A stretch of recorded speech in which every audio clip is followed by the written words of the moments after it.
Monkey Jamuna था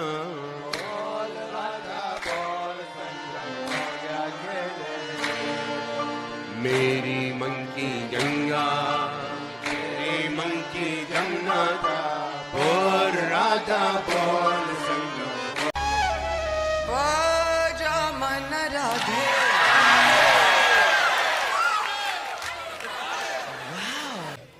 बाजा मन Radhe Radhe Radhe Govinda.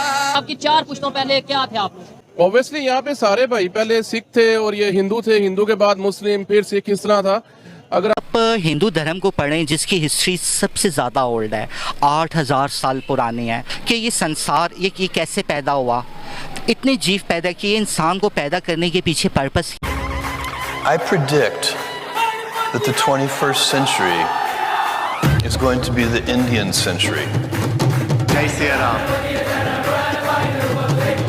India will be the third largest economy soon. I'm actually incredibly excited about the future of India. I think India has more promise than any large country in the world. ऐसी videos बहुत ज़्यादा promote होती हैं। अगर हम देखें foreigner में, मतलब किसी भी कंट्री में, तो वो इंडियन कल्चर को बड़ा ज़्यादा प्रमोट करते हैं। इवन अब दुबई और सऊदी में भी ऐसा होने लग गया है। तो हिंदूज के साथ मिलकर सेलिब्रेशन करनी चाहिए? जी नहीं, बिल्कुल नहीं, क्योंकि हमारा दीन इस्लाम इस चीज़ की इजाज़त नहीं देता कि हम अपने मज़हब को छोड़ के किसी। नमस्कार दोस्तों, स्वागत है आपका एक बार फिर से। दोस्तों, आपने वीडियो के स्टार्टिंग में देखा किस तरह विदेशी लोग हरि नाम रंग में रंग गए हैं। लगभग पूरी दुनिया में सनातन धर्म को मानने वाले लोग रहते हैं और विश्व के सबसे पुराने धर्म को जानने वाला हर कोई इसका गुणगान गाने लग जाता है। सनातन धर्म, जिसे हिंदू धर्म या वैदिक धर्म के नाम से भी जाना जाता है, इसे दुनिया के सबसे प्राचीन धर्म के रूप में माना जाता है। भारत की सिंधु घाटी सभ्यता में भी हिंदू धर्म के कई सबूत मिलते हैं। यह धर्म कुछ लोगों के अकॉर्डिंग लगभग 12,000 साल पुराना है, जबकि कुछ पौराणिक मान्यताओं के अनुसार हिंदू धर्म 90,000 साल से भी ज्यादा पुराना है। भागवत गीता में भी सनातन धर्म का वर्णन मिलता है। भगवान श्री कृष्ण कहते हैं कि जो ना तो कभी नया रहा, ना ही कभी पुराना होगा, ना ही इसकी शुरुआत है और ना ही इसका अंत, अर्थात ईश्वर को ही सनातन कहा गया है। दोस्तों, अगर आपको भी अपने सनातनी होने पर गर्व है तो वीडियो लाइक जरूर करें और कमेंट में राम राम जरूर लिखें। मजहब को अगर हम एक तरफ रख कर, फातिमा, अगर हम बात करें तो पहनने ओढ़ने की, खाने पीने की, त्योहारों की, तो आपको क्या लगता है कि कितनी सिमिलैरिटी है? मुझे लगता है बहुत ज़्यादा डिफरेंसेस भी नहीं है हमारी। बेसिकली हमारी ड्रेसिंग वाइज या अगर उससे देखा जाए तो ऑलमोस्ट सेम ही है, लेकिन उनकी जैसे उनके थोड़े से फॉर्मल कपड़े हमारे से डिफरेंट होते हैं, या लेकिन मेजर जो ड्रेसिंग है वो ऑलमोस्ट सेम है। लेकिन जैसे डांसेस उनके नॉर्म्स में है, उनके एक तरह से पार्ट ऑफ देयर रिलीजन है, तो उसी तरह से हमारे लिए इस चीज़ को नहीं सही देखा जाता। इस तरह से बहुत सारी चीज़ें हैं जो कि जिसमें हम वेरी करते हैं उनसे। लेकिन उसके बावजूद भी फातिमा, हमने इंडिया का बहुत ज़्यादा कल्चर अडॉप्ट किया हुआ है। आपको लगता नहीं ऐसा? हमारे हम रस्म व रिवाज देख लें, हमारे यहाँ हल्दी माइयों की रस्म होती है जो कि हमारे कल्चर का हिस्सा नहीं है। इंडियन करते हैं, हिंदू धर्म के लोग करते हैं, लेकिन हमने भी माइयों करना शुरू कर दी। अब आप देखिए, हमारे घर में कोई शादी ब्याह आ जाए तो उसमें भी हम इंडियन लहंगे, इंडियन साड़ियाँ पहनना पसंद करती हैं। ऐसे बिल्कुल ऐसा ही है। हम लोग काफ़ी ज़्यादा हमने वहाँ से अडॉप्ट किया हुआ है, क्योंकि बेसिकली पहले तो सारे एक साथ रहते होते थे, तो वो एक वहाँ से भी चीज़ें चली आ रही हैं। और फिर हम लोग थोड़ा सा इंडियन मूवीज़ देख देख के भी उससे भी बहुत ज़्यादा इन्फ्लुएंस होते हैं, तो वो ये चीज़ें तो वो लोग हमसे कम अडॉप्ट करते हैं, हम मेरे ख्याल से ज़्यादा अडॉप्ट कर रहे हैं। आपको लगता नहीं कि वक्त के साथ साथ पाकिस्तान की एक अपनी आइडेंटिटी ख़त्म होती जा रही है, क्योंकि हमारा बेसिकली अपना कोई कल्चर है नहीं। 1947 की बात करें, 75-70 साल पहले, तो हिंदुस्तान और पाकिस्तान बल्कि एक ही था, बल्कि पाकिस्तान का तो वजूद ही नहीं था ना। तकसीम हिंद के वक्त अगर हम बात करें तो आपको नहीं लगता कि हमने तभी से इंडिया का कल्चर अपनाया और हम उसी को लेकर चल रहे हैं? हमारी कोई अपनी सकाफ़त, हमारे अपने कोई रस्म व रिवाज है ही नहीं। अगर हम स्पेसिफिक बात करें इंडिया की, तो फातिमा, आपने देखा होगा कि इंडिया अपने कल्चर को कितना प्रमोट करता है अपनी मूवीज़ में, अपने ड्रामाज में, इवन कि उनके त्यौहार जो है इंटरनेशनल लेवल पर सेलिब्रेट किए जाते हैं। बिल्कुल ऐसा ही है। लेकिन इसमें भी वेरी करते हैं लोग, फैमिलीज़ की बात होती है, और पाकिस्तान में भी बहुत डिफरेंट फैमिलीज़ रहती हैं, डिफरेंट लोग रहते हैं। कुछ लोग होते हैं जो वाकई बहुत ज़्यादा हिंदुज़म से इन्फ्लुएंस्ड हैं और वो इसको बहुत ज़्यादा प्रैक्टिस करते हैं अपनी लाइफ में, और कुछ लोग हैं जो कि इस्लामिक, क्योंकि बेसिकली एक इस्लामिक रिपब्लिक है ना, तो यहाँ पे इस्लाम का बेसिकली ज़्यादा वो है। तो ऐसा नहीं है कि सभी इसको अडॉप्ट करते हैं, लेकिन हाँ, बहुत सारे लोग हैं जिन्होंने इसको इंडियन कस्टम्स को हमारे उसमें चीज़ों में लाया हुआ है। और उसकी बहुत बड़ी वजह, जैसे मैंने आपको पहले भी बताया, वो ये है कि हम लोग क्योंकि बॉलीवुड मूवीज़ से बहुत ज़्यादा इन्फ्लुएंस्ड हैं, इंस्पायर्ड हैं, तो इस वजह से हम लोग उसको ज़्यादा, कि उसकी इसमें जो ड्रेसिंग उन लोगों की है या वो है, तो हमारे यहाँ ये होता है कि हम उसको फॉलो करें, हम उसी तरह का लहंगा पहने, हम उसी तरह की साड़ी पहने।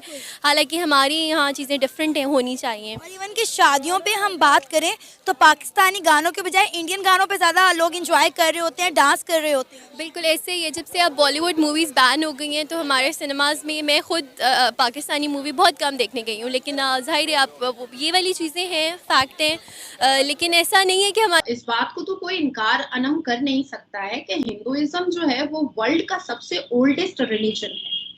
कई ऐसे स्कॉलर्स हैं और कई ऐसे लोग हैं जिन्होंने ये भी बताया है, संत हैं, साधु हैं, जिन्होंने ये भी बताया है कि 4,500 साल पुराना है।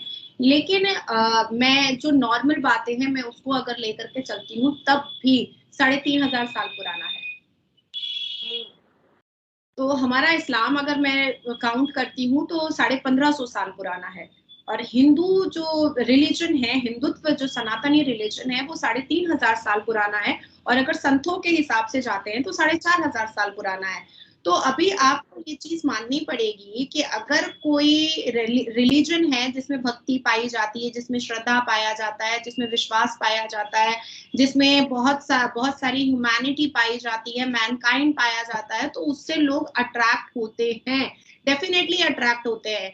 अभी आप मुझे बताइए कि इस पूरी दुनिया में 650 इस्कॉन टेम्पल है, मोर देन 650 इस्कॉन टेम्पल है।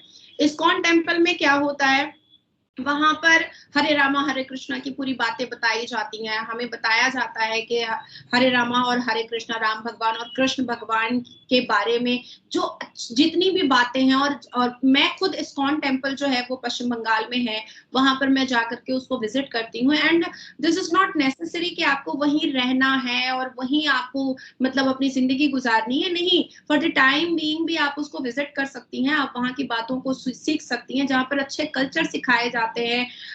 बिल्कुल माने जो एक जिंदगी का लक्ष्य होता है उसको सिखाया जाता है, उठने बैठने के तरीके सिखाए जाते हैं। आपको मैं एक और बात बताना चाहूंगी अनम कि इस्कॉन टेम्पल में आपको पता है क्लासेस जो होते हैं, जो इन्फॉर्मेशन के जो क्लासेस होते हैं, वो सुबह 4 बजे से स्टार्ट हो जाते हैं, मॉर्निंग 4 o'clock, और मैंने कई बार उसको विजिट किया है। अच्छा, वहां जो इस्कॉन टेम्पल में जो छोटे छोटे बच्चों को जो शिक्षा दी जाती है, वो ABCD बिल्कुल पढ़ाया जाता है, लेकिन बड़े मॉडर्न अंदाज में पढ़ाया जाता है, और साथ साथ में अपने धर्म की शिक्षा भी दी जाती है। वो A फॉर एप्पल नहीं बोलते हैं, वो A फॉर अर्जुन बोलते हैं, B फॉर विष्णु बोलते हैं, C फॉर चैतन्य बोलते हैं। तो ये जो एक मॉडर्न तरीका है ना, ये भी बहुत ही ज्यादा अट्रैक्टिव तरीका है कि हम अपनी एजुकेशन भी ले ले, एकेडमिक क्वालिफिकेशन भी ले ले, और उसको इतना मॉडर्नाइज कर दिया है इस्कॉन टेम्पल में कि भाई आप अपने धर्मों की बातों को क्लास 1 से, क्लास नर्सरी से पढ़ रहे हैं, कि आपको पता है कि आपके कितने भगवान हैं, आपके कितनी देवियां हैं, आपके क्या रिचुअल्स है, आपका धर्म आपको क्या बोल रहा है, किन चीजों के लिए इनकार कर रहा है और किन चीजों की अनुमति दे रहा है। तो अगर कोई रिलीजन इतना खूबसूरत होगा तो डेफिनेटली लोग उसको अट्रैक्ट होंगे उससे। अभी मैं आपको बताती हूँ कि अफ्रीका की जो पॉपुलेशन है 1.2 बिलियन है, जिसमें एस्टिमेट 2.5 मिलियन हिंदूज हुए हैं। अब मैं आपको एक चीज बताती हूँ कि अब इंडिया से उठ करके कोई साधु और संत और महात्मा तो वहां जाकर के लोगों को कन्वर्ट नहीं कर रहे हैं, लोगों को कन्वर्शन में नहीं ला रहे हैं। ये वो खुद देख करके, समझ करके, पढ़ करके वो अट्रैक्ट होते हैं। अभी देखिए इस्कॉन टेम्पल में जितने भी वहां के लोग होते हैं, वो एक गेरुआ कपड़ा पहनते हैं, बहुत सिंपल साधारण उनकी जिंदगी होती है। लेकिन ऑन द अदर हैंड जो लोग आपको हरे कृष्णा हरे रामा के भक्त दिखते हैं, वो कोई सॉफ्टवेयर इंजीनियर होता है, कोई बैरिस्टर होता है, कोई डॉक्टर होता है, कोई वकील होता है, कोई बहुत बड़ी कंपनीज का बिजनेसमैन होता है, कोई प्राइवेट लिमिटेड कंपनी का होता है, कोई लड़कियां, औरतें जो होती हैं वो प्रोफेसर होती हैं, कोई जो होती हैं वो टीचर होती हैं, लेकिन वो अपने धर्म को अच्छे से समझने के लिए जो क्लासेस होते हैं वो इस्कॉन टेम्पल में लेती हैं। कुछ लोग कुछ ज्यादा भावुक हो जाते हैं, भगवान से कुछ ज्यादा अपने हृदय को जोड़ लेते हैं,